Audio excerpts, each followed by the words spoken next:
All right, everybody, we'll go ahead and get rolling. I know you're used to seeing Justin's face, but he is actually out of the office for the first time at least on a Tuesday, first time in a year. So he's out and about today. So I'm taking over to host the meeting. And Glenn Davies, who you guys see here on the screen from Dormicaba, is joining us to cover the training. Glenn has been working in the keying world in one way or another for 30 plus years, I believe. Had his own lock shop at one time on the East Coast and has been with Dormicaba now for, I think, 15 years, maybe, Glenn? Somewhere around there? At 18, almost 19. 18, almost 19. So he's been doing this a long time, knows a lot about keying. Today, he's going to cover how to conduct a keying meeting, give you guys an overview of the process, how to create a Masterkey system, and we'll answer any questions you guys may have about that.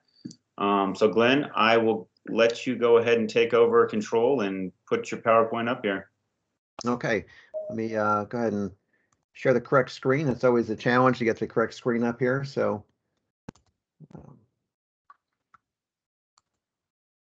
okay, you should see my PowerPoint here, conducting keying meetings. Is that correct? Yep. Okay. Also here, bear with me one second. I prefer to have my camera off when I train. As I mentioned before, I tend to get pretty animated when I talk. I guess it's being half Italian. I talk with my hands all the time. I think it's distracting. So anyhow, I appreciate you guys being here. So let me go ahead and get my quick little bio up on the screen here. So I've been in the industry since 1987.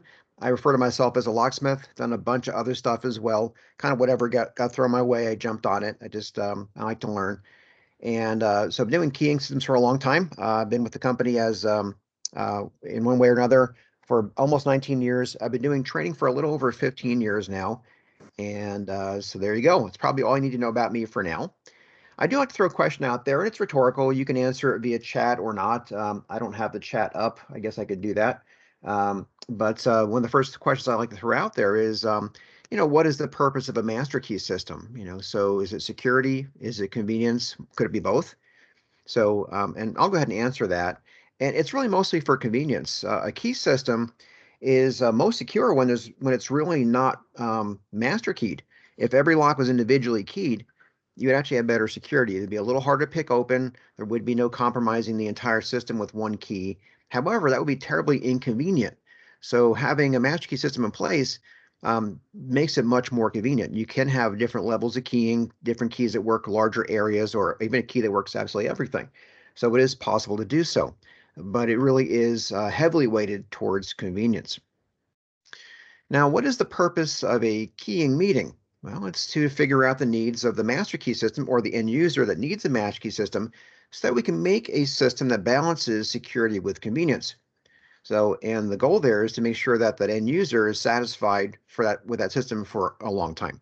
Now, systems do have a lifespan. It's not something that you'll see last for many, many decades, although some people have made them last that long. It's very rare, or just don't realize there might be some security issues with lost keys and things being compromised. But it also depends on the type of organization you work in and so forth. I mean, there's higher risk and lower risk applications. Into initial planning. So this is my own little personal take on this. Meet with the correct people and as few as possible. I did a survey one time or a meeting with a small college that was down the street from my business. And there were some people involved in that who really didn't need to be, but somehow got involved with it. And it created for a very inefficient meeting. They had personal agendas that were not bad. It just was not practical for the overall big picture. And so we ended the meeting, and I circled back around later and finished it basically without those folks there. It just so really focus on the people that really are the decision makers that really truly need to be there. If at all possible, if you have blueprints, floor plan, a door schedule, and want to review it beforehand, whether that's you as the end user, you as the provider of the system going in, it does make for a more efficient much more efficient meeting, having that laid out ahead of time or being aware of it. I like to keep systems simple if at all possible. There are times to put all the bells and whistles in and lots of options. And here at Best, we are really, really good at that. Our best Masterkey department, our Dormicaba Masterkey department, is just absolutely fantastic at that. However, sometimes the complexity is put into it at a request of course, the customer, but it really is not necessarily in the customer's best interest. And sometimes this complexity can shorten the life of the system. So my goal has always been make the process simple, make the system as simple as possible without neglecting the customer's needs. Now, I love Swiss Army knives, stuff like that. I'm a gadget guy. This is crazy, right? There's just too much on there for it to be practical. Although each individual implement might be cool, it doesn't make sense. And that's a real thing you can actually buy. It's about $1,000. Now, I used to have this in here. We're going to discuss security versus convenience. I changed it up recently to convenience versus system longevity. There are lots of different things we can do to make the system more convenient, and cross-keying is one of them. Here in BEST, we call it selectivity.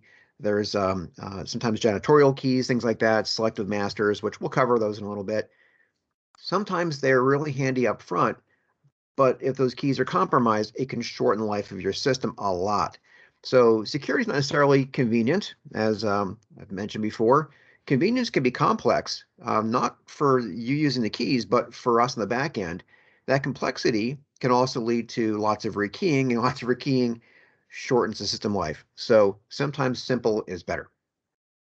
Now, another question: when you were talking to an end user, or if you are the end user talking to your distributor, talking to Jonathan, talking to us, whoever it might be, it's great to find out, is this a new system going in, or are we building onto an existing system? I've gotten pretty far into conversations and realized, oh, this is not a new system. This actually exists already, and we're adding on to it. So it sounds small, but it's actually a big thing. Is the project urgent? So if this is something that actually truly is urgent, a high-level key was lost in your facility or close by, or it was stolen, that's very different than new construction, which could be months to possibly years out.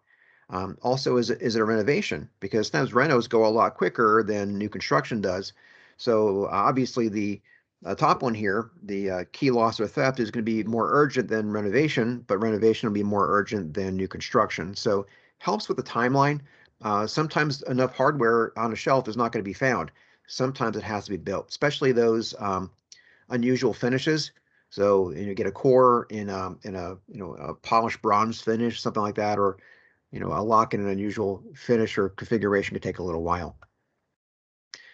Patented key control or non-patented key control, what is the difference?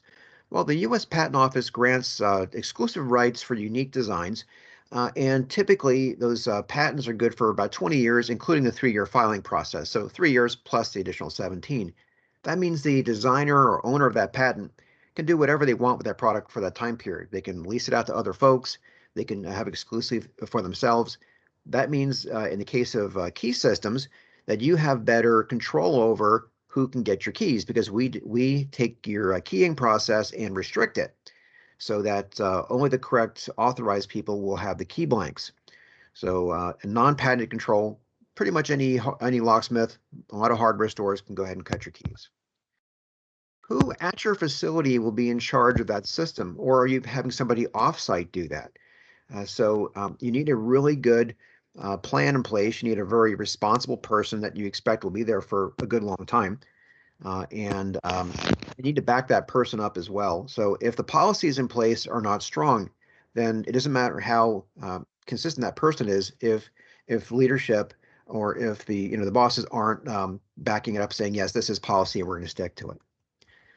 Sometimes you might benefit from having more than one key system in place. Is it one system for your entire organization? Might campus housing, if you're a school, might that be on a separate key system? Would that be a better plan because of the sheer numbers of individual keys you need? Or could it be by law? Where I'm from originally, you couldn't put a college or university residence hall on the rest of the keying system that was for academics and whatever else. It wasn't legal. So that might be something. How many buildings? How many levels of keying might you need over time? Will it be future expansion? Would you be subdividing spaces or buying up land around your facility and adding more buildings, or just taking the big empty lot you have and adding to it? So should you put your exterior doors in a separate system? Some folks feel there's big benefit to that. We actually have our system at work at our headquarters building. It's card access. However, you have key override in case you have a lightning strike and burn something out. You can still get in the building. That happens sometimes. But our exterior doors are on a different system than our interior doors. Just another layer of protection. In some situations where you have really high turnover rates, lots of keys being lost, stolen, people quitting, things like that, would a simple or even a more advanced electronic access control system be a better option for those exterior doors or high turnover areas? And you probably are aware of those in your facilities, the ones you're constantly rekeying. What is the policy, or who will be authorized to order keys? Can department heads do so? Does it have to all be cleared through a specific person somewhere in an administration office? You know your organization better than I do, but what is your policy going forward? How are you going to convey that to your employees? Who's going to support the system from a pinning up cores, lock cylinders, cutting keys? Do you have an in-house technician or a locksmith? Somebody from facilities do that. Do you have a local locksmith you work with, or a distributor that you work with of our products or whatever? Or do you work with the manufacturer directly? Most people these days cannot work with the manufacturers directly because there are contracts in place that like for example, we sell through distribution. However, a lot of our distributors say, we don't do key systems, please talk directly to Best. And so we do that. As I mentioned before, would be a need for more than one key system. And I'm kind of getting a little redundant here, but hospital pharmacies likely should be on their own key system, or at least not have the top level key, which we call Grandmaster, working them. So why? Because maybe the security officers, who might be just great people, maybe they shouldn't be getting into the narcotic storage. I worked in a hospital for a short time. I had no access to narcotics areas, so just the head locksmith did, and the nursing supervisors. That was it. So that way there's more accountability for narcotics. How many levels of keys or keying? Do you want one key that works everything, then an individual key for each door, and that's it? Is that going to work for you? Or will you need it by building? Each building has its own key that works the entire building. Each floor has a key that works just that floor or that wing. Those are things that we'll, of course, figure out as we drill down through the process. But there can be quite a few different levels of keying. Will there be a need for special keying? And this is what I was referring to about shortening the life of the system. They can be very handy, but can also have some big pros and cons. So SKD in the non-best world is called single keyed, and that means off the key system. There's no overall key that works it. They're just individual keys, but we are tracking the key cut pattern. So for our Dorma systems, Stanley Commercial Hardware, so forth, we do that. But in the interchangeable core world, we call it direct to control, meaning the control key that installs and removes the cores can put the core in or remove it, and there's an individual key that operates it, but no other layers of keying work it. So again, that would be pharmacies. It could be evidence storage in a police department, military weapon storage, police weapon storage, campus lock shop, private office spaces, server rooms, all sorts of reasons, places you would not necessarily want everybody getting into that carries a key that gets lots of places. Cleaning folks frequently carry high-level keys. You might not even know those folks. It might be from an outside company. Cross-keying, we call it selectivity. Cross-keying or selectivity is taking keys that would not normally work a lock and adding them in for convenience. Hey, Glenn, I have a suite of doors here, these 4 doors, 8 doors, 10 doors, whatever it is. Can I have those keys work the common outer door? Well, yes and no. You can have it work. You might lose some of your keying capacity long-term if you do that quite a bit. You could also wind up with keys working places that you shouldn't want, that they shouldn't, if you don't understand how it works. So uncontrolled cross-keying, uncontrolled selectivity is a bad thing. That's when you have lots of keys from various parts of the system working. Can you physically do it? Of course you can. It'll work fine. Will it create some security issues? Yeah, keys will work where they shouldn't. I have an example that we did in class one day when I was teaching with software classes for a product called Keystone Web. And someone said, Glenn, of these keys that we have in the system, if you took this and this and put it in that lock, what would happen? So we did it. We added 2 additional keys into a lock. We had a total of 7 individual keys working it. We looked at the list of crossover keys that came in by accident. There were 41 additional keys working it on top of the 7 that were supposed to be in it. So real bad ratio. So that could be difficult to do if you don't understand the process. If you understand it, not a problem. Selective masters. What's a selective master? People call them janitorial keys, security keys, engineering masters, sweep keys. They're basically a high-level key that would normally work a big batch of key codes or change keys or biddings, whatever you want to call them, depending on who you're talking to. And those individual key codes are eliminated, so this key wouldn't automatically work those areas that the key would be over.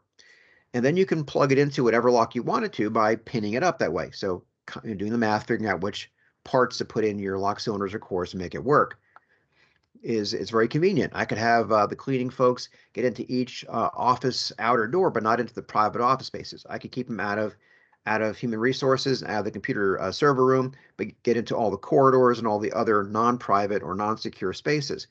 They lose the key, I'm rekeying a big part of my system, and I'm losing a big part of my system to this. We typically lose anywhere between 20 and 25% of the key codes to do this. And if you have to rekey again, because of that, and replace that special selective master, it's an additional 20 to 25%. That's a big loss to your system, but very convenient up front. If this is a project where people would have access to the area and you don't want them to, would you need temporary or construction lock cylinders or cores? So do you want, if your building is exterior, if your doors are exterior, are you worried about someone coming through and taking your fixtures, taking your copper, your wiring, things like that, and recycling them, selling it off? People do that all the time. How will you mark your keys and your cores or lock cylinders? Mark the lock cylinder or core on the front so you know which key operates it. So I have a BA1 core or a BA1 lock cylinder. Do I put BA1 on it so I know my BA1 key works it?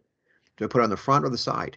Side stamping is more secure because you can't match a found key up as easily with a lock because there's nothing to read. But if it's a front stamp, it's way more convenient, but much easier to match it up. You walk around all hunched over, you look crazy, but it doesn't necessarily mean that you're doing anything wrong. Try a key in every lock to figure out where it works. That's a different story. How many keys per door per lock? That actually can be a big cost, or you might be paying for something you don't need. My business was not big. I had 6 to 7 people at any given time, and my competitors always included 2 keys per lock cylinder. So if you went and did a rekey in a house and they had 10 lock cylinders, that was 20 keys. The typical family needed about 5. So I wouldn't include any keys, and I'd say, how many do you need? And they say, well, your competitor is, including them. I'm like, well, yeah, you're paying for them. So I wound up just doing them a la carte, and I was almost always cheaper, even though I did very good work and I thought my pricing was fair and everything. I just was not undercutting. I just was not selling them something you didn't need. So keys, especially on a large project, can really add up. So and change orders really add up as well. So the more organized you can be, and the more laid out, more planned out, fewer surprises you have and less overruns you have on your costs. This is a really important one. Everybody wants a high-level key, or virtually everybody does. Some people realize it's not necessarily great to have one. You have more responsibility and more accountability. But if you have a key that works everything, do you really need that? So I was speaking with one of our clients one day, and she is the head locksmith for a very large school system, probably the 10th largest, roughly, in the country. And she said that one of the principals said, well, I want the master key that works the entire district because I have to get it everywhere in my building, but I also need to get into that other building once a month for a meeting. And she said, no, you don't get one. You'll get a front door key to the other building, and you'll get the submaster that works your individual building. And he wasn't too happy about that, but that's exactly what the policy was. So he carried 2 keys, and he survived it, actually. It didn't actually kill him. And so it is okay to carry more than 1 key. Not fun, right? We want to all have a simple thing, but simple small key ring. But the reality is that making the system too convenient can lower the security. If he had lost the key that works the entire district and lost it in the building that he works in, that could mean an entire district rekey versus losing the key to the front door of the other building where they rekey the front door and his building gets entirely rekeyed. Big difference.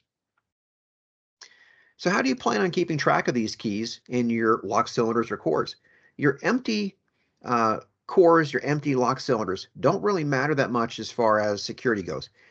If you have a lock cylinder or core that's pinned up and you got, say, my background, for example, I can reverse engineer things pretty easily because I understand how they work. So most people wouldn't be able to do that, but there's a fair amount of people that can. Don't leave them lying around. Lock them up. Of course, you lock up your cut keys. Do you lock up your key blanks? If it's a restricted system where you can't buy the keys over the counter easily, you have to go through special channels, through the manufacturer. or authorized means, lock them up. Make sure people can't get to them easily. Lock up your key records. So your keys are going to be in cabinets, probably. Do you want to use electronic key tracking lockers where you have to swipe a card or punch a code in? Do you have a camera on those? Do you want to use key tracking software that keeps track of your cores, your doors, your keys, your people, what works and everything? Our Keystone 600 product worked great. Its replacement, Keystone Web, works even better. You could use Excel spreadsheets. The worst way is probably on paper or not doing it at all. Your system layout, getting to the actual hierarchy of the system. You can kind of see a little one over here, and we'll get a little deeper into this in just a couple moments here. But I like to start with a rough sketch, and sometimes that means an overhead view of a campus or several buildings. It might be just one building I'm working on, and I might do an elevation where I'm looking at the floors. It might just be a bunch of notes. Whatever works best for you is fine. I've seen people do bubbles, just little circles, and they put in what's needed in those, and they tie them together with lines to show the different levels. That works great too. So how many levels do you think you need at least? Well, okay, I've got a large campus or a large facility. I want one key that works everything. In best, we call that a grandmaster. Each department needs its own key, or each building needs its own key. Okay, that's a master for each of those areas. Do you have multiple departments within departments or multiple subdivisions? Okay, yeah, finance has accounts payable, accounts receivable. They're separate. Let's keep them on different keys. They have different budgets. So you can break things down. So it's a conversation. And that gets refined through the process because, well, you might forget something, or I forget to ask a question, but we'll figure it out as we go. And so, just be aware you're going to have to change things out sooner or later.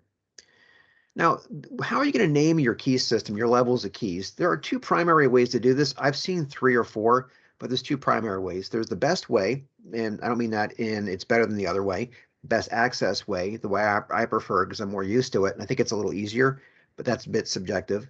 And then there's the industry standard, which is a little more confusing, but it has a good reason for being the way it is, and that's the ANSI BHMA method. And it's if you are aware of ANSI BHMA standards, they're basically guidelines for the industry. They're not law. There's nothing saying you can't change things up. But the standard's A156.28, and you can get the slightly old version of that one where some of the wording has just been redone recently, some of the minor definitions. But you can search for that ANSI BHMA and A156.28 and get the 2013 version, I think it is, for free. But the rest of them you want to pay about $30 for. Both ways of doing it work equally well. They both describe the levels of keying. I say best works from the top down, and ANSI BHMA works from the bottom up. I personally find it easier to work from the top down, maybe because I've done it for the last 15 years, but for the previous years, I did the other direction and found best confusing. So I think it's whatever you're familiar with, but either way, we're going to take a look at both of them right now.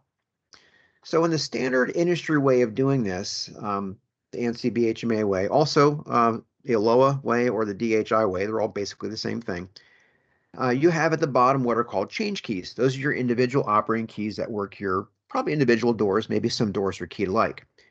If you have a key above that works everything or nearly everything, it's referred to as a master. Now, typically, if you have one key system in place, that master is called AA. If you have a separate system in place, maybe it's either AB or it might be BA. It just depends on how you want to approach that. Your operating keys or change keys start with a number and with the letters of your master. If you have something off the key system that you're tracking to make sure that these keys don't actually match up with some of these, it's called single keyed. Now, some folks call a single key different. That's not necessarily true because it's single keyed, but you can have lots of doors keyed to the same keys. So it's not single key different, it's single keyed. The first one's SKD 1, 2, 3, 4, and so forth. Higher security areas, again, campus lock shop, evidence storage, weapon storage, narcotics, stuff like that, HR, computer server rooms, and so forth. Now in BEST, we don't typically do 2-level systems. Can we? Absolutely. But we might modify the markings a little bit to make it a little bit clearer as to what they are. So in its typical raw form here, we have our control key at the top, either a C or a CT. We switched over to CT about 15 years ago or so, just to make sure people understood that was the control key to install and remove the cores. A lot of you folks call them core keys. Technically, it's a control key, but I get what core key means. Actually, it makes sense. The top level key is usually a grandmaster. Now, it's not always a grandmaster. Sometimes it's called a great grandmaster, and I'm not going to get deeply into that right now. I'll explain more about that later. If you have operating keys that fall directly under it, we recommend you call them like GM1, GM2, GM3. But I found just from experience of training people that they think this is the first copy of the master, of the grandmaster, that's the second, that's the third. So that isn't necessarily the best way to mark them. The next slide will show you a way I prefer. And you have your directed control. So control, operating key, nothing else works it.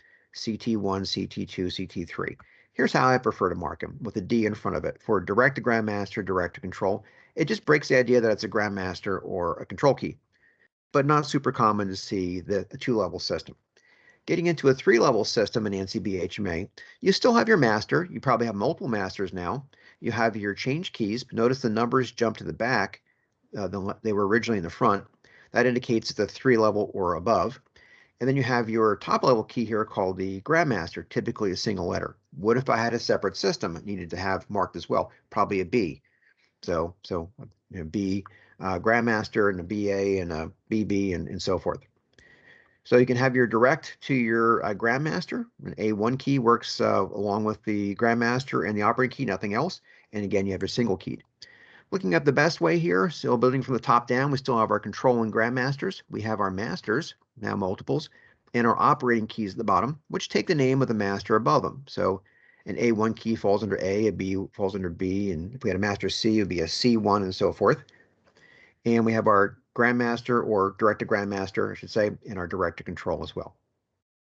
Looking at a four-level ANSI BHMA, we now pick up a great grandmaster up top here. We have multiple grandmasters, a bunch of masters, and our change keys down here, and our single keys and direct to grandmasters and all that kind of stuff.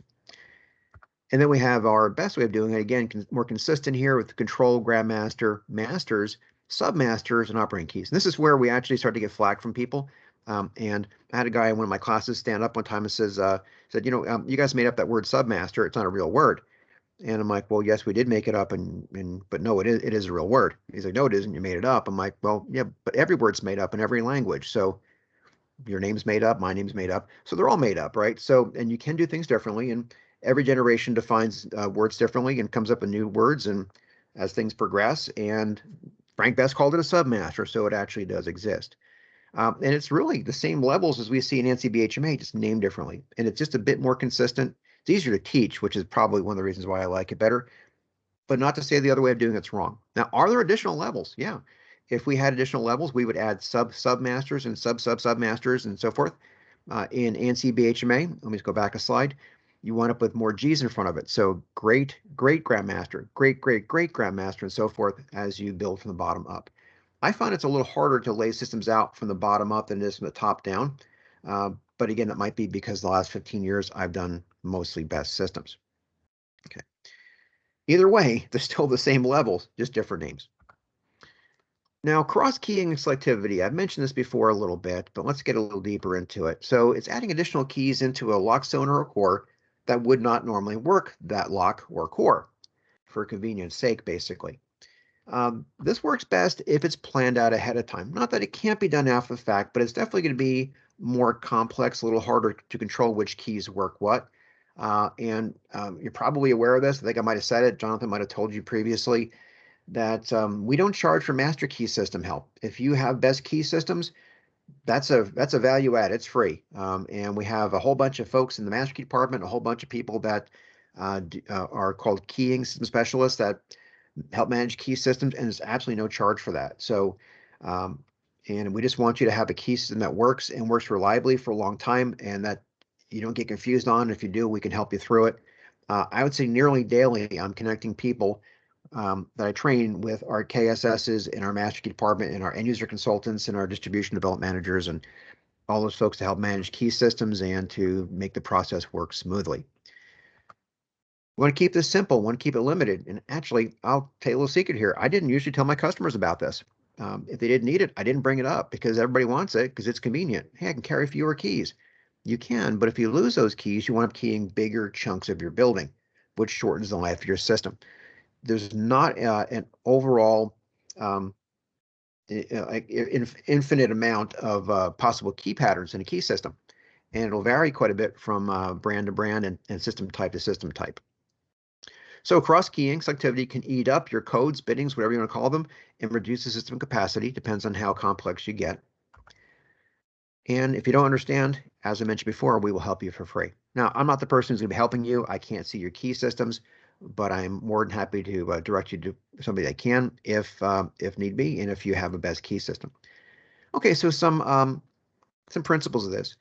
They can cross keying can be done at the hierarchy level or the operating level. What does that mean? Well, I can bring additional master keys into a core or lock cylinder that would normally work it.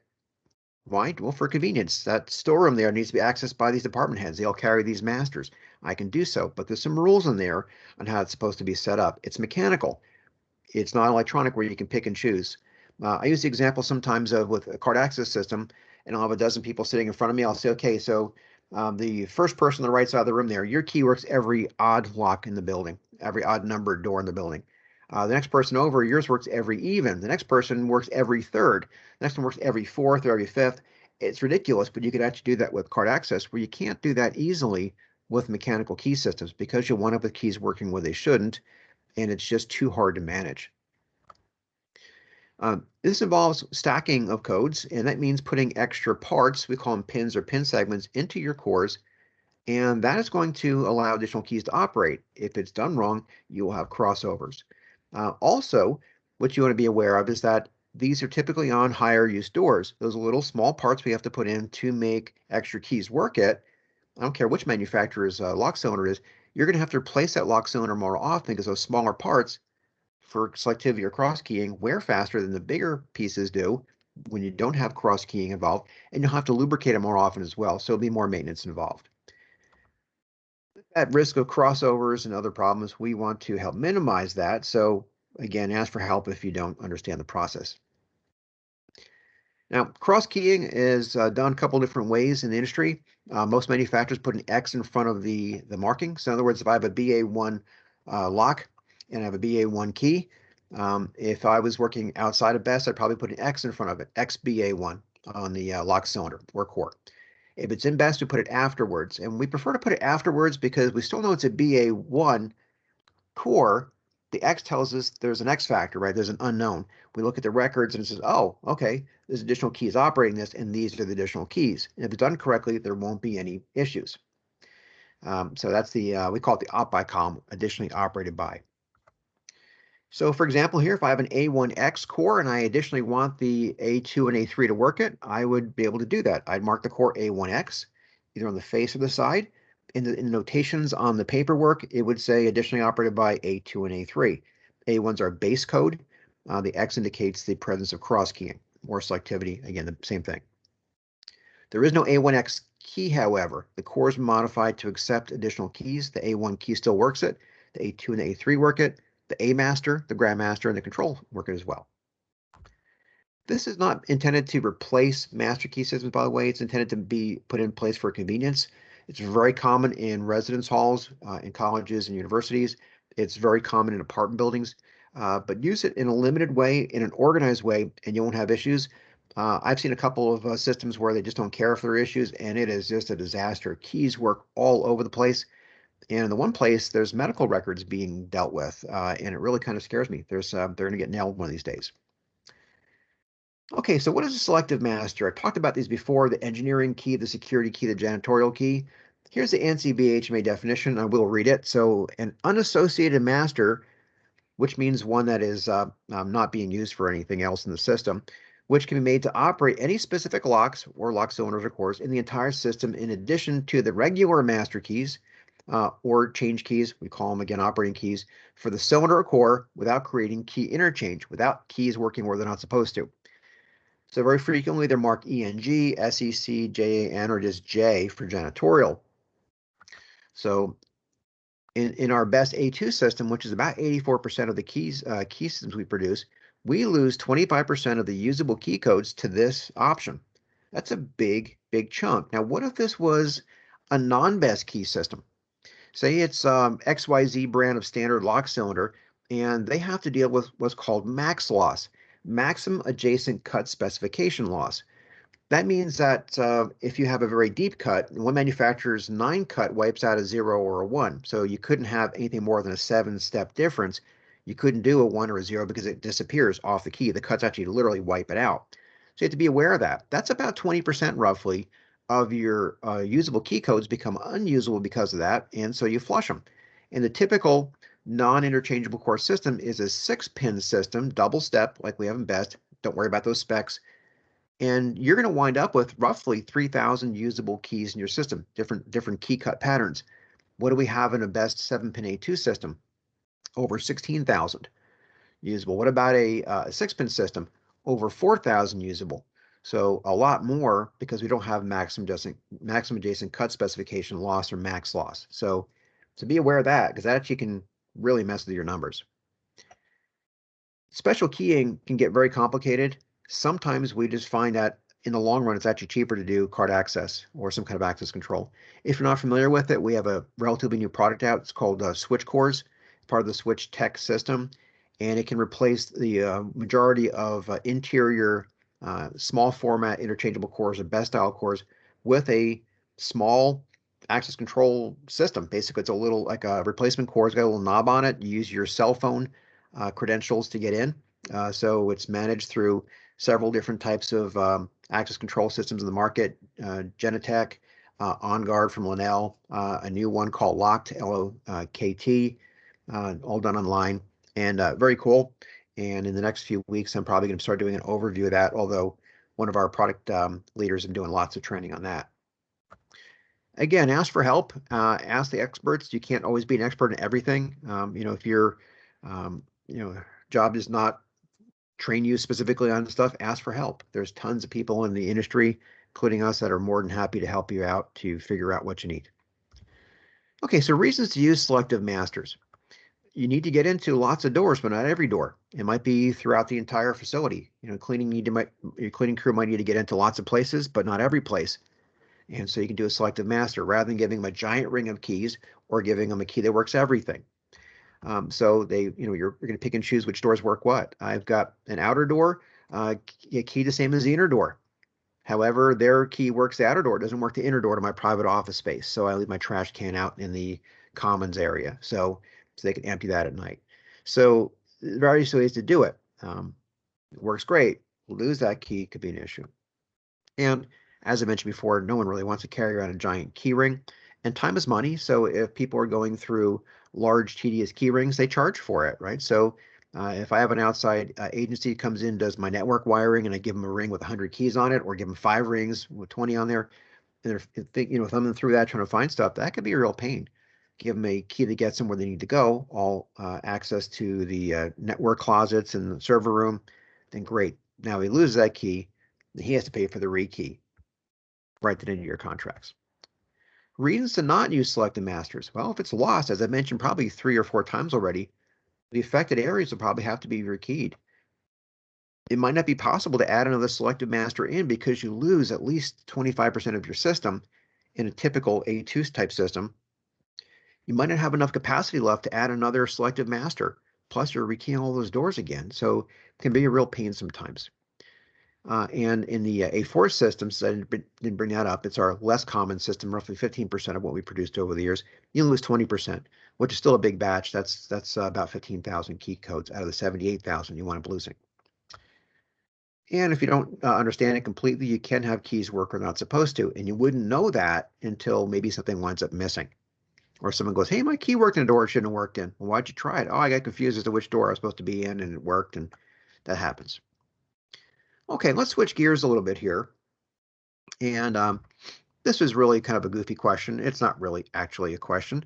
Which is a better way to do it, plans or door to door? Well, you don't always have an option of going from just plans or just door to door. And some of you might be picking up on this, that's not ADA compliant. So that's a nice thing to know about when you go door to door and go, oh, hey, we're not just rekeying here. We've got to consider, do you want to replace the hardware to get up the current code, right? Because you might have been grandfathered in, but as you do work on stuff, you are no longer grandfathered in. You probably have to bring it up to current code. So which one's better? There are benefits to both.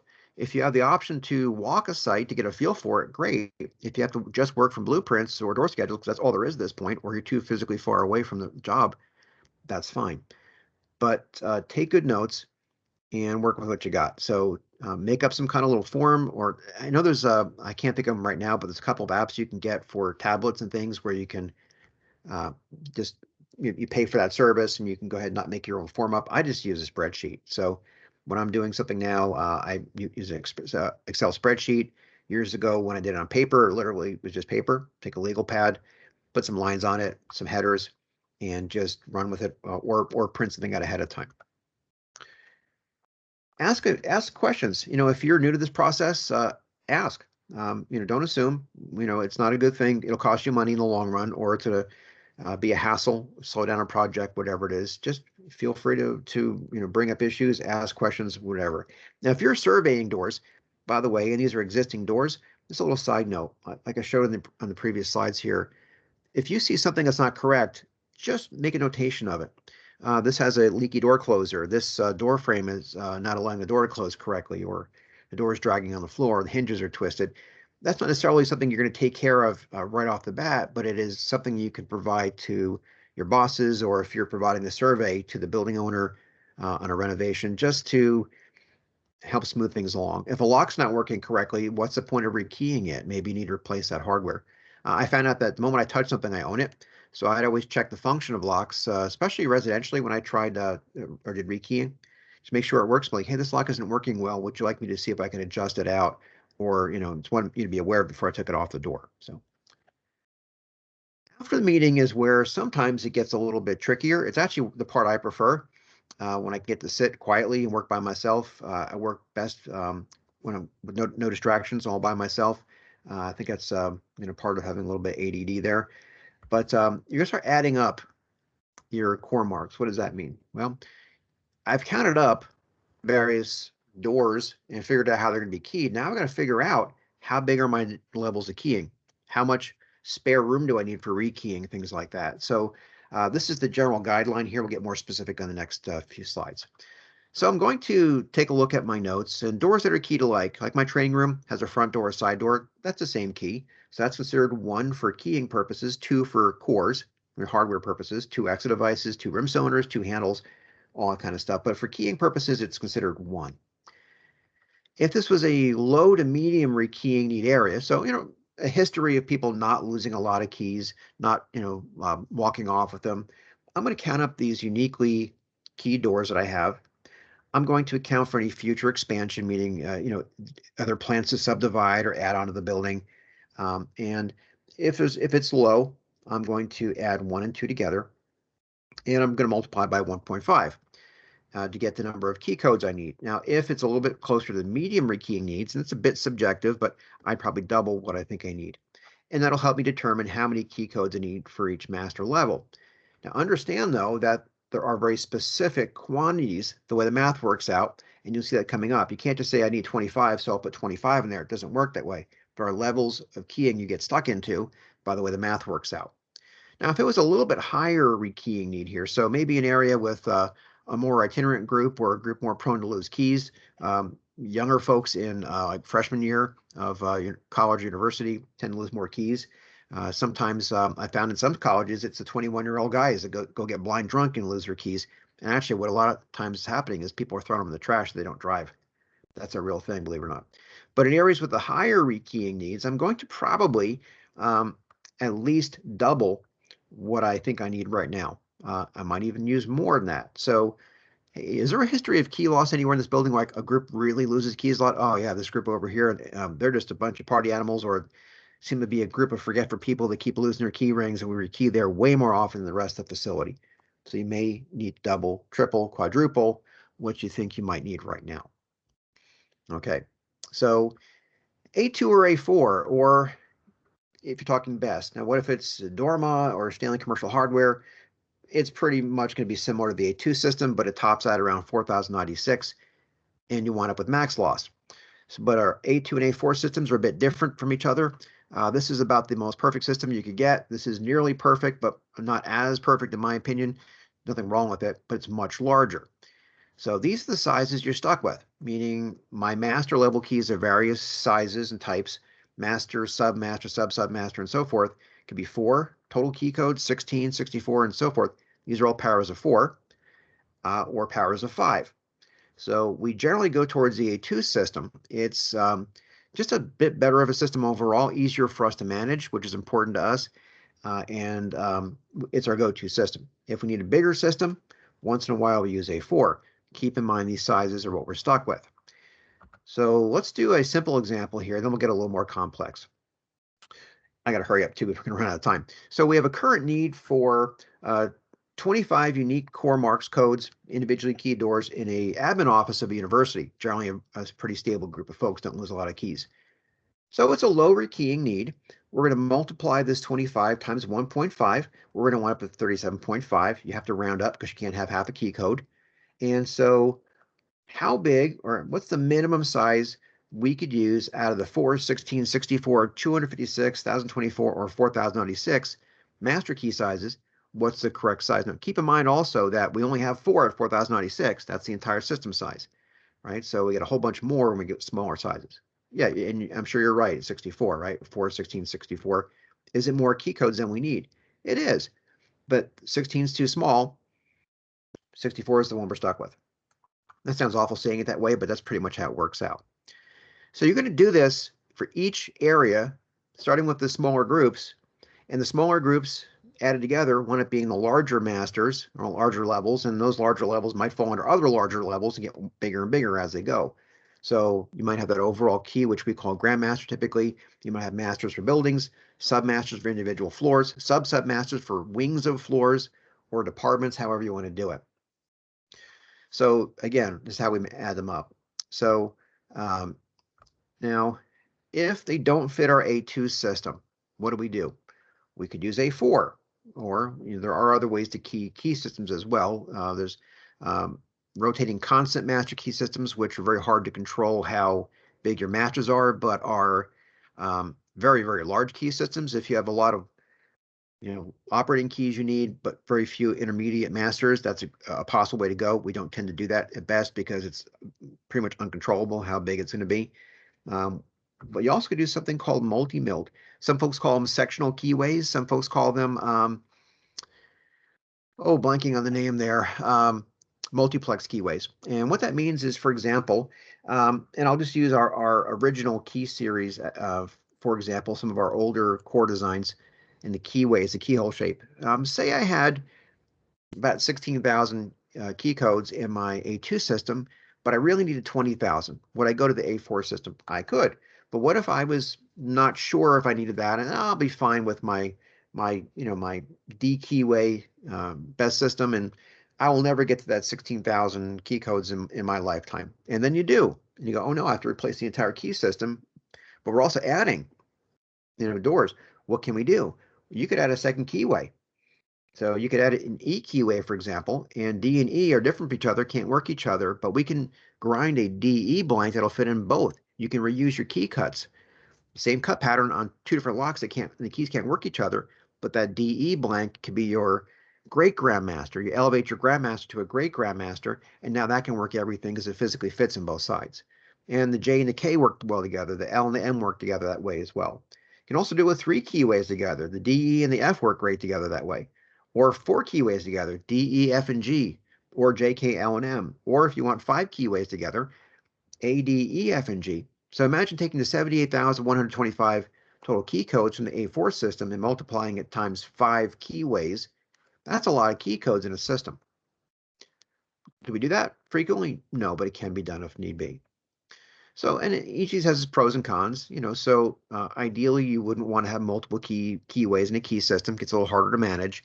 And you want to keep it quiet what you did, because if people are really savvy, they could realize, hey, maybe we've got, if we fool around with keyways, maybe we can find keys at workplaces that we're not intended to be into.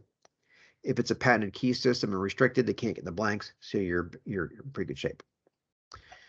Okay, a few more slides here, and I'm going to think a little bit here, and you're not going to be probably an expert when you leave this session unless you were one coming in.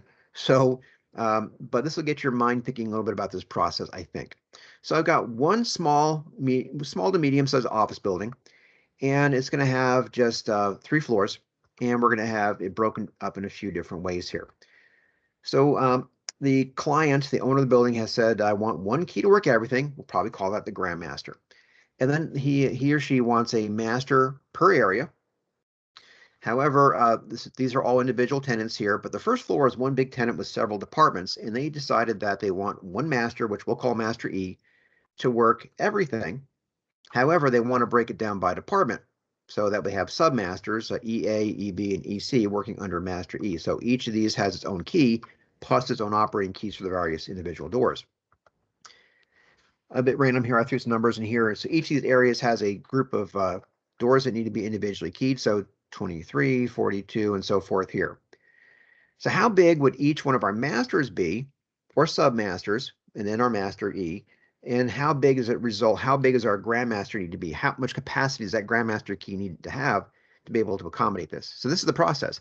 We say, okay, well, we need to do the math. 23 rounds up to 64, and 42 does, and 37 does. 64 winds up being a very common size. But how big does Master E wind up being? Well, probably 256. That's 64 times 4 is 256. That may or may not be enough capacity. Let's talk about that in just a moment. That means that if we were to add all this up, the correct size that we need is 1024. That's 1/16 of the overall 7-pin A2 system. We have plenty of key codes. We're in good shape there. No issue. Now, sometimes, though, you know that an area has a higher need for rekeying, and that 256 might not be enough. Even though these are fairly small submasters, you might want to rekeying them more frequently than you intend to, and you might wind up having to have either bigger numbers here or just reserve a bigger batch of codes. Well, that bumps this up to 4096. That's 1/4 of our key system if it's 7-pin. A 6-pin key system or a non-best key system that's 6-pin, 4096 will completely use up the capacity in the system just for one building. There's no way to rekey other areas. You can burn codes up really fast. This is why you get pros involved if you're new to this stuff. And if you have max loss, again, you lose even about a third of your, or about 20% of your codes, maybe as much as a third. Take a look at a different way here. This is one of 4 identical buildings, and the owner or manager of the facility said, I want a Grandmaster to work a key to work all 4, we'll call it a Grandmaster. But they want a key to work each building individually. Let's call that a Master. But they also wanted each of these upper floors to have its own sub-submaster or key that works just those areas, and an overall master that works the entire floor. This could be residence halls, it could be apartment buildings, it could be offices, whatever it might be. So if you see here, this is 14 individually keyed doors, and winds up being 64, 18 winds up being 64. Again, this is a very common size. There's 72 doors down here, and no sub-submasters. This winds up being 256. So how big do each of these submasters wind up being? Well, 256. 256 times 5 is 1280. So how big does Master A need to be? Well, 4096, because the 1024, which is the next size down, doesn't work. Wow, a lot of math, huh? So now what? Well, this burns up the capacity of our system. 4 buildings times 4096 means we have no spare masters.